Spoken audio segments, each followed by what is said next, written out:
My name is Rebecca Escobedo. I'm Brian Escobedo's wife. When I first met him, he didn't have PTSD. So he was a different Brian to the one I know now, who I still love. The worst time he ever went through, I think, well, one of them actually, was, of course, right after his third deployment. When he came back, it kind of came back in the form of, flashbacks, nightmares, alcoholism, stress, anger. He tried hard not to shut off from me, but he was shut off from me emotionally. I didn't know about PTSD.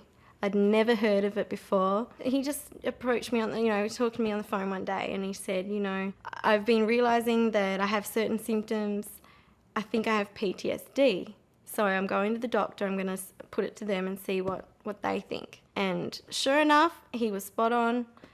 I didn't realize how common it was. I didn't know anybody who had faced this sort of thing before. In this, in my generation, I didn't know how to support Brian, and I didn't know how to support myself. I didn't know how to seek help. I didn't even know there was help out there. Since we've been married and since I've been living in Houston the last 5 months, I've been learning a lot. He feels more comfortable just being open with me about his symptoms that are coming up just on the spot. Last Sunday we were in church and we were there literally for 2 minutes and then he goes, I'm just going to get a water. But he didn't come back for probably 20 minutes, half an hour, and I'm thinking that's a lot of water he's drinking. But I knew that he was having some sort of experience, and he came back right at the end just before church finished, and then he said he was having, flashbacks, and, fortunately there were people in the corridor he could talk to.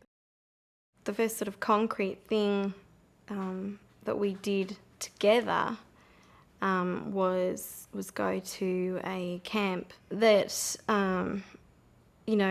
veterans and their spouses or family members or friends or just allies in general can go, and they'll go through group sort of sessions where they get in a small group of people that are in a similar situation as them, like they were combat veterans or they're the spouse of a veteran. So we can talk about anything. We just take turns. It's very free. If you don't want to talk, you don't have to talk.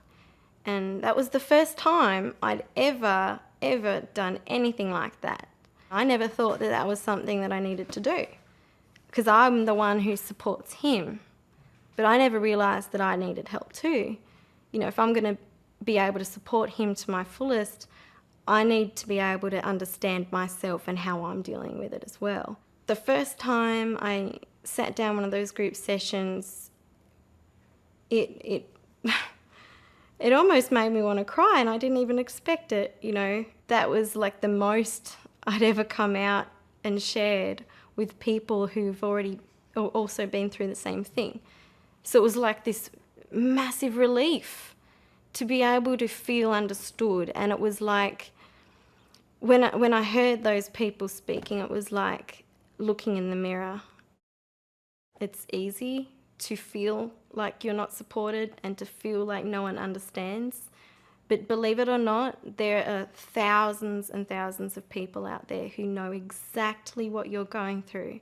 As weird and bizarre of a situation you're in, the symptoms, the depression, the suicidal feelings, the financial situation, difficulties at work, relationship issues, everything, no matter what it is, there are people out there that understand, that have actually been through it.